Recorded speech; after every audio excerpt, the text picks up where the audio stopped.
কিভাবে আপনি একটা পাসপোর্ট স্ট্রং করতে পারেন? আই মিনস পাসপোর্ট কিভাবে ট্রাভেল হিস্ট্রি করে স্ট্রং করতে পারেন? দুবাই থেকে এই ট্রাভেল হিস্ট্রি করার পর আপনি যদি চান বাংলাদেশ থেকে ইউরোপের জন্য অ্যাপ্লাই করবেন, সেটাও করতে পারবেন। কারণ আপনার ট্রাভেল হিস্ট্রি হয়ে গেছে, এখন আপনি যেখান থেকে খুশি সেখান থেকে অ্যাপ্লাই করতে পারেন। দুবাই থেকে আপনি কিভাবে কম টাকায় ট্রাভেল করবেন, আই মিনস লো বাজেটে কিভাবে ট্রাভেল করবেন।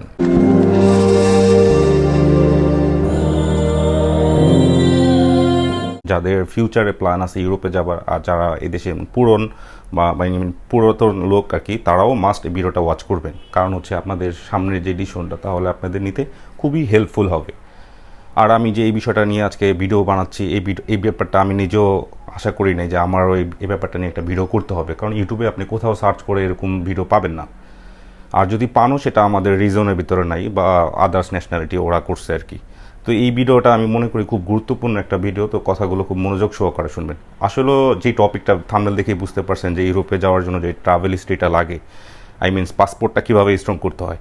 দুবাই থেকে এই জিনিসটা খুবই ইজি, খুবই সহজ, আর এমনকি খুবই কম টাকার ভিতরে করতে পারবেন। আপনারা অনেকেই আছেন যে আমাকে হোয়াটসঅ্যাপে অফার করেন বা ফোন দিয়ে অফার করেন, ভাই আপনাকে আমি 20,000 দেরাম দিব, আমাকে ইটালি কিংবা রোমানিয়া বা ইত্যাদি বিভিন্ন সেনজেন কান্ট্রির কথা বলেন। কিন্তু অ্যাকচুয়ালি আপনি যদি এই ট্রাভেল হিস্ট্রিটা করেন, তাহলে আমি মনে করি যে আপনাদের 15,000 দেরাম বা 10,000 দেরামও খরচ হবে না।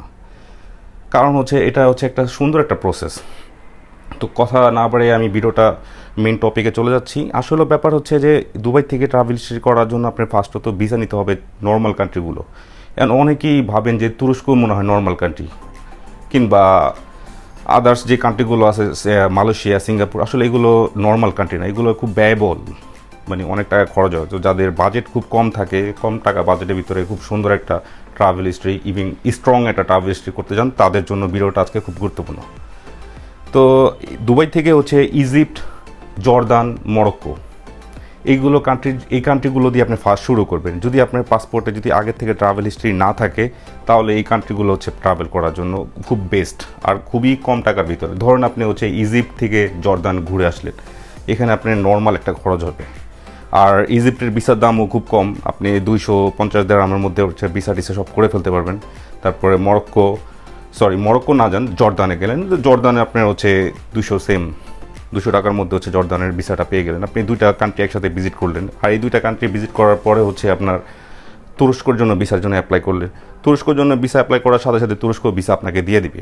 কারণ তুরস্ক রিকোয়ারমেন্ট থাকে আপনি দুবাই থেকে যে কোনো দুইটা কান্ট্রি বা একটা কান্ট্রি ট্রাভেল করার পরে তাদের জন্য অ্যাপ্লাই করেন, সেটা যে কোনো ন্যাশনালিটি, বাংলাদেশ বলেন, ইন্ডিয়ান বলেন, পাকিস্তান বলেন, সবার জন্যই চায় তুরস্ক রিকোয়ারমেন্টের ভিতরে এটা একটা মেইন রিকোয়ারমেন্ট। তারপরেও অনেকের ভিসা দিয়ে দেয়, উইদাউট ব্ল্যাঙ্ক পাসপোর্টেও তুরস্কর ভিসা হয়, কিন্তু সেটা লাকের উপর ডিপেন্ড করে। আসলে সবার লাক তো আর ভালো থাকে না। তো যেটা বলতেছিলাম, তো আপনি তুরস্কর জন্য অ্যাপ্লাই করবেন, জর্দান আর ইজিপ্ট একসাথে ঘুরবেন, তাহলে আপনার খুবই কম টাকা খরচ হবে। আর যদি আপনি টাকার অ্যামাউন্টও বের করতে চান, তাহলে আমাদের অফিস আছে, কিংবা আমার সাথে পার্সোনালি আপনি মিট করতে পারেন। আমার লোকেশন আপনার দেরা দুবাই, এখানে এসে আপনিও আমার সাথে মিট করতে পারেন। তো যেটা বলতেছিলাম, তুরস্ক ঘোরার পরে আপনি রোমানিয়ার জন্য অ্যাপ্লাই করবেন। রোমানিয়ার কথা শুনে অবাক হবেন না, রোমানিয়াও খুব ইজিলি ভিসা দিয়ে দিচ্ছে। এই তিনটা কান্ট্রি যদি আপনার ঘোরা হয়ে যায়, রোমানিয়ার জন্য আপনি অ্যাপ্লাই করবেন। আর নাই তো তুরস্ক আর রোমানিয়া একসাথে অ্যাপ্লাই করবেন, তুরস্কর ভিসা হওয়ার পরে আপনি রোমানিয়ার জন্য অ্যাপ্লাই করবেন, আর সাথে একটা কভার লেটার লিখে দিবেন। এখন অনেকে এডুকেশন কম থাকে বা পড়াশোনার একটু প্রবলেম থাকে, তারা কি করবেন? আসলে ব্যাপার আপনাদের যে পড়াশোনার একটা ব্যাপার স্যাপার আছে, কারণ সবাই তো আর ভালো ঘর থেকে আসে না, বা দেশের থেকে খুব ভালো ইনকামও তাদের ফিডব্যাক থাকে না। তো সেক্ষেত্রে আপনার খুব ভালো একটা ট্রাভেল এজেন্সির কাছে যাইতে হবে, তারা আপনাকে কভার লেটার করে দিবে, ইভেন যত সব ডকুমেন্টগুলো সবগুলো সুন্দরভাবে আপলোড করে দিবে। এটা আপনার সম্মুখীন হইতে হবে, কারণ এটা ছাড়া আপনার দিতে কোনো অপশন নাই। আর নাই তো আপনি কারোর সাথে শেয়ার করতে পারেন। শেয়ার বলতে আপনারা 2জন বা 3জন মিল্লা ট্রাভেল করতে পারেন। কারণ আপনাদের সাথে অনেকেই আছে যে ইউরোপে যাওয়ার স্বপ্ন দেখে, তাদের সাথে আপনাদের খুঁজা কন্ট্যাক্ট করে নিতে হবে, যে মোটামুটি একটু স্মার্টলি কথা বলতে পারে, তাহলে খুব ইজি। আর ইজিপ্ট আর জর্দান যাওয়ার জন্য খুব শিক্ষিত হওয়া লাগে না, এগুলো এম্বাসিও ফেস করা লাগে না। এগুলো আপনি যে কোনো ট্রাভেল এজেন্সির কাছে পাসপোর্ট দিলে শুধু ফটো, পিকচার আর পাসপোর্টটা দিলেই আপনার ভিসা লাগা চলে আসবে। আর এদের ভিসা চলে আসলে আপনি এদের ইমিগ্রেশনে কোনো কোশ্চেনও করেন না, আপনি উইদাউট কোনো কোশ্চেন ছাড়াই ওই কান্ট্রিগুলোতে আপনি ট্রাভেল করে চলে আসতে পারবেন। যখন এই 2টা কান্ট্রি ট্রাভেল করে আসবেন তখন দেখবেন যে আপনার পাসপোর্টে মোটামুটি একটা ট্রাভেল হিস্ট্রি হয়ে গেছে। তখন আপনি তুরস্কের জন্য অ্যাপ্লাই করলে তারাও আপনাকে কোনো কথা তারাও কোনো কোশ্চেন করবে না। কারণ কেন করবে না? কারণ আপনি একজন ট্রাভেলার, সে আপনার পাসপোর্টে বলতেছে, এই কারণ হচ্ছে তারাও কোশ্চেন করবে না। আর এখন কিন্তু সবগুলো কান্ট্রির ভিতরে অভাব অনটন আছে। এই ক্ষেত্রে হচ্ছে তুরস্কর ভিসা আপনি খুব ইজি পেয়ে যাবেন। কারণ রোমানিয়া তো শুনতেই আছেন, রোমানিয়া খুব ইজিলি ভিসা দিচ্ছে। তো ধরুন আপনি এই 4টা কান্ট্রি ঘুরে ফেলছেন, এখন কিন্তু আপনার পাসপোর্টটা যথেষ্ট স্ট্রং। এখন আপনি সেনজেন যেই কোনো কান্ট্রি, সেটা ইটালি বলেন, ফ্রান্স বলেন, জার্মান বলেন, যেই কোনো কান্ট্রির জন্য আপনি ভিসা অ্যাপ্লাই করতে পারেন।